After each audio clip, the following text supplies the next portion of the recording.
हेमवती नंदन बहुगुणा गढ़वाल केंद्रीय विश्वविद्यालय और पर्यटन विकास परिषद के तत्वाधान में आयोजित 10 दिवसीय पर्यटन गाइड प्रशिक्षण का समापन हो गया है। इस दौरान 26 प्रशिक्षणार्थियों को पर्यटन से जुड़ी जानकारियां दी गई। इस अवसर पर पर्यटन विकास परिषद की अपर निदेशक पूनम चंद ने कहा कि प्रदेश में पर्यटन की अपार संभावनाएं हैं, इसलिए सरकार की मंशा के अनुरूप गाइडों को प्रशिक्षित किया गया है ताकि उनके माध्यम से पर्यटकों को यहाँ के ऐतिहासिक, सामाजिक और भौगोलिक विषयों के बारे में जानकारी मिले। बहुत विश्व प्रसिद्ध पर्यटक स्थल है। यहाँ पर एडीबी का एक बहुत बड़ा प्रोजेक्ट आने वाला है। जैसे आपने देखा अभी एडीबी वर्ल्ड बैंक से भी हमें बहुत बड़ा कई सारे प्रोजेक्ट्स चल रहे हैं। एडीबी का प्रोजेक्ट भी आने वाला है। उसके अलावा जो टिहरी है, ये इतना सुंदर, इतनी बड़ी झील है यहाँ पर, और यहाँ का राजा का जो महल है, नरेंद्र नगर है, सभी कुछ इतना इंटरेस्टिंग है। तो इसको पर्यटकों को कितने आकर्षक ढंग से इसको बताएं। ये स्टोरी टेलिंग जो है, एक्सपीरियंशियल टूरिज्म, रीथिंक टूरिज्म, जो अभी UNWTO ने नारा दिया है, रीथिंक टूरिज्म। तो ये जो बच्चे जिन लोगों ने अभी सीखा है, यही उत्तराखंड को और टिहरी को बहुत अच्छी तरह से एक्सप्लेन कर पाएंगे। स्टोरी टेलिंग करके यहाँ के जो बहुत बड़े बड़े यहाँ के जो नेता हुए हैं या पुराने जो यहाँ के इतिहास में जो बहुत प्रसिद्ध लोग हैं, उन सबके बारे में दुनिया को बता पाएंगे। वहीं स्वामी रामतीर्थ परिसर बादशाही थॉल के निदेशक AR बोड़ाई ने कहा है कि इस तरह के प्रशिक्षण पर्यटन के लिए लाभकारी साबित होंगे। साथ ही प्रशिक्षित हुए गाइडों को रोजगार के अवसर मिलेंगे।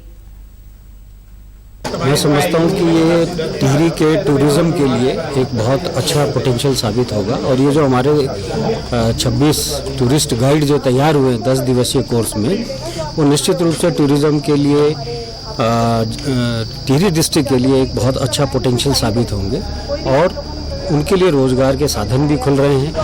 और वो इस पूरे जनपद को एक जो भी नए टूरिज्म के लिए डेस्टिनेशन पॉइंट्स टिहरी डिस्ट्रिक्ट में हो सकते हैं, उनको भी वो डेवलप करने में अपनी एक नई भूमिका अदा करेंगे, और निश्चित रूप से रोजगार के नए साधन भी उनके लिए खुलेंगे। तो मैं समझता हूँ कि ये एक बहुत ही अच्छी पहल हुई है। 10 दिवसीय प्रशिक्षण कार्यक्रम में महत्वपूर्ण भूमिका निभाने वाले डॉक्टर सर्वेश उनियाल ने बताया कि प्रशिक्षण के दौरान 26 प्रशिक्षणार्थियों को प्रमाण पत्र देने के साथ ही उन्हें व्यावहारिक जानकारी दी गई। प्रयास किया है कि पूरे डिस्ट्रिक्ट के जितने टूरिस्ट अट्रैक्शंस हैं, जो कल्चर से रिलेटेड हैं, जो हेरिटेज है, जो नेचर है, जो एडवेंचर है, उससे रिलेटेड इन्फॉर्मेशन हम जो आने वाले जो हमारे गाइड हैं उनको दे सकें। इसलिए हमने इसके लिए एक बहुत ही अनुभवी पैनल तैयार किया, जो अपने अपने फील्ड में दक्षता रखते हैं, उनके द्वारा इनके व्याख्यान किए गए। साथ ही हमने इसी दौरान बच्चों के लिए जो ये गाइड कोर्स में एनरोल हुए हैं, उनके लिए 2 दिन का हमने एक फील्ड ट्रिप भी बनाया, और स्पॉट टीचिंग के जरिए भी हमने उनको कुछ बताने की कोशिश करी है।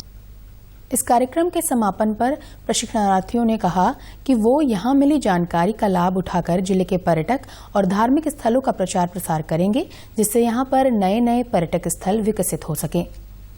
अब हमें बहुत कुछ सिखाया गया है। एक तो डूज एंड डोंट सिखाए गए हैं कि कैसे हमें टूरिस्ट को सही चीज़ों के लिए प्रोत्साहित करना है और कैसे गलत चीज़ों के लिए मना करना है। और स्पेशली हमारे पहले ही दिन में जिस दिन इंट्रोडक्शन हुआ था, हमें पक्षी कुंज लेके गए, जो यहाँ पे एक फॉरेस्ट रेंज टाइप है, जहाँ पे हमसे साफ सफाई भी कराई गई, और ये भी बताया गया कि कैसे टूरिस्ट आके बिना किसी निगरानी के ऐसे गंदगी कर देते हैं। तो अगर कल के दिन आप कोई टूरिस्ट गाइड बनते हैं, हम जैसे बन रहे हैं, तो हमारे जो टूरिस्ट आएंगे, हमें उन्हें बताना है कि सर आप जो ये कूड़ा लेके आ रही है, आप हमें दे दीजिए, हम ही थैले में रख लेंगे, पर ये आप यहाँ ना फैलाएं।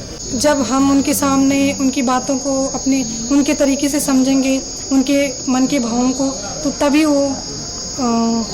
हम अपने रोजगार को बढ़ा सकेंगे। और जैसा हम उसके साथ व्यवहार करेंगे, वैसा ही वहाँ अपने देश जाके तो उसी छाया को लेकर के वहाँ जाएगा और उन सबको बताएगा।